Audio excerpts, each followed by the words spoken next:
Donc je suis Frédéric Olive, je suis le directeur de Cosens. Et ça fait 20 ans, 25 ans que je suis dans Cosens. Donc j'ai fait tous les métiers dans Cosens, j'ai été chargé de mission, stagiaire, développeur. Et puis en 2007, j'ai eu la chance de devenir directeur de cette structure, qui est une structure que je qualifie comme une entreprise associative. On est à la fois association, mais une association fiscalisée. On paye les impôts comme n'importe quelle entreprise, l'IS, la TVA, ce qui nous confère un ADN un peu particulier. On est sur une ligne de crête, un peu trop d'un côté, un peu trop de l'autre, selon qui nous regarde, mais ça nous va bien. La structure, elle a 27 ans d'expérience. Elle est née à Marseille. C'est une structure des quartiers nord de Marseille, qui est née dans les quartiers nord et puis qui s'est développée sur l'ensemble de la région sud. On intervient aujourd'hui sur les 6 départements de la région sud, avec une équipe de 11 collaborateurs salariés, plutôt très expérimentés, puisque je faisais un espèce de bilan là. Ils ont en moyenne 17 ans d'expérience en entrepreneuriat, ce qui est important pour nous. Et puis plus de 4000 projets accompagnés, mais dans un dispositif en particulier qui s'appelle la couveuse d'entreprise, dont je vais vous parler. Et vous avez sûrement acheté quelque chose à Cosens. Alors j'en suis très heureux, mais le désavantage, c'est qu'on s'efface derrière la marque de nos entrepreneurs. Donc il y a 4000 entrepreneurs qui développent leurs projets sous leur propre marque commerciale. Et souvent, la marque Cosens n'est pas connue ou reconnue. Cette entreprise associative, elle a 2 types de clients aujourd'hui. Elle travaille pour des collectivités et des entrepreneurs. Sur les collectivités, on aime bien dire qu'on aide à la transformation des territoires. On dit chez les transformeurs, donc je vais me faire tout petit. Mais la transformation des territoires, on est créateur de lieux que vous connaissez peut-être, le Carburateur à Marseille, on est cofondateur, le Mikado à Martigues. Puis la dernière collectivité qu'on a accompagnée, c'est la ville d'Allo qui voulait créer un coworking, un espace dédié à l'entrepreneuriat qui s'appelle La Bobine aujourd'hui, et donc on a accompagné la commune pendant plusieurs mois. Donc on aide à la transformation des territoires. On a créé un tiers-lieu en milieu rural sur la commune de Riez. On a créé une boutique pour des créateurs en centre-ville de Marseille. Bref, des dispositifs qui aident ceux qui sont dans la transition professionnelle et ceux qui veulent se transformer en entrepreneurs. Sur notre métier, sur les transitions professionnelles, c'est tout ce qui concerne les outils pour créer une entreprise. Mais notre outil principal, c'est la couveuse d'entreprise, qui est un outil très particulier qui permet de lancer son activité sans créer l'entreprise. La personne prospecte, facture, communique comme si elle avait créé, sauf qu'elle n'a pas créé son entreprise. Elle peut le faire pendant 3 ans et au bout de 3 ans, dans le réel, dans la vraie vie de l'entrepreneur, elle décide de créer ou pas son activité. Chaque fois qu'il y a 100 personnes qui quittent Cosens chaque année, il y en a 60 qui créent leur entreprise et il y en a 20 qui retournent vers l'emploi salarié parce qu'elles ont pu voir qu'elles n'étaient pas faites pour ça et qu'elles n'étaient pas finalement entrepreneurs ou entrepreneuses dans l'âme. Je pourrais même dire plutôt entrepreneuses puisque 60% des 4000 personnes qu'on a accompagnées sont des entrepreneuses. Et vous en avez même accueilli 60%. Et vous en avez peut-être accueilli ici dans des soirées, des manifestations des transformeurs. Ça arrive, j'allais vous dire, le constat aujourd'hui, bienvenue dans le grand bordel de l'entrepreneuriat. Alors il y a beaucoup de gens qui veulent créer, il y a surtout aussi beaucoup de gens qui veulent les accompagner. Donc pour une vieille structure comme nous, près de 30 ans d'expérience, on a vu ce secteur d'activité se transformer, se densifier. Alors c'est super pour le territoire. Aujourd'hui, si on est entrepreneur ou entrepreneuse, on va pouvoir trouver une solution et chaussures à son pied, quel que soit son besoin. La contrepartie, c'est que c'est parfois peu lisible et parfois c'est difficile pour un porteur ou une porteuse de projet de s'y retrouver et de savoir comment naviguer dans ce grand bordel. Pour nous, structure, très clairement, on est dans un environnement qui est de plus en plus concurrentiel.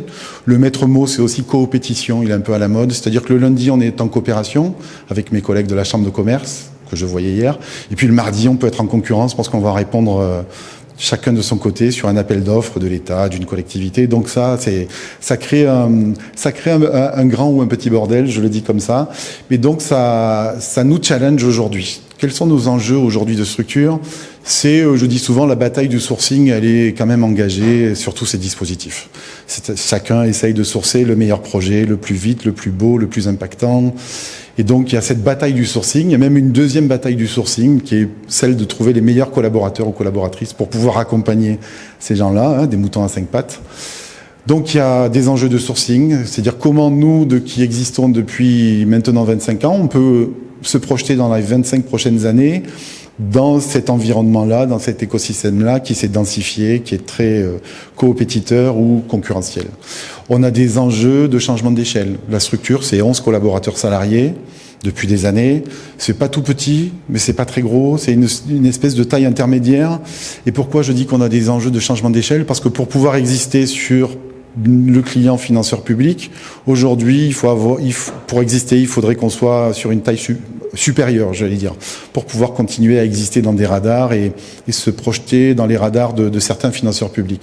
Fonds européens, régions, ce qu'on fait déjà, mais on le ferait avec plus d'aisance s'il y avait ce changement d'échelle. Et puis, pour les porteurs et porteuses de projets, ce changement d'échelle, il nous permettrait aussi de plus impacter les territoires, de mieux impacter les territoires, de porter une politique de communication plus vaste, plus large, d'avoir des postes, je regarde ma collègue, voilà, d'avoir des postes qui sont essentiels aujourd'hui, de chargés de communication, de pouvoir les pérenniser, de pouvoir avoir des postes intermédiaires. Donc ce changement d'échelle, il est essentiel.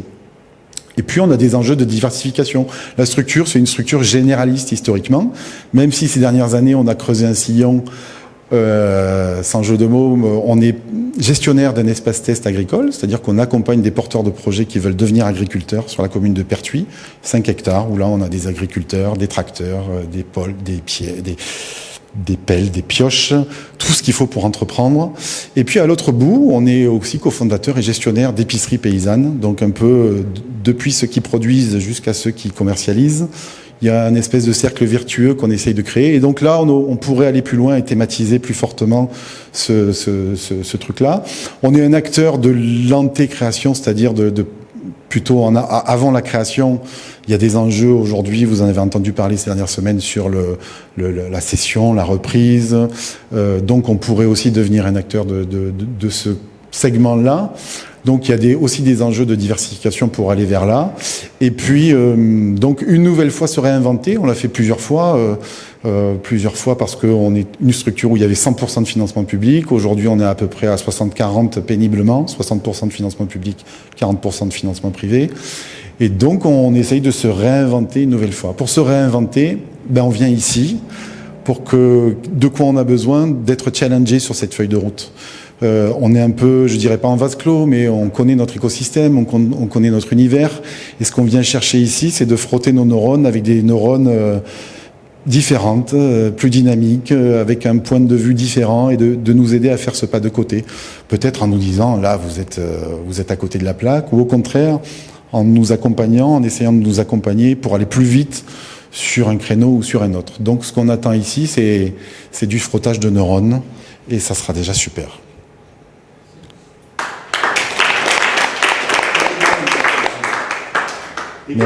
Merci.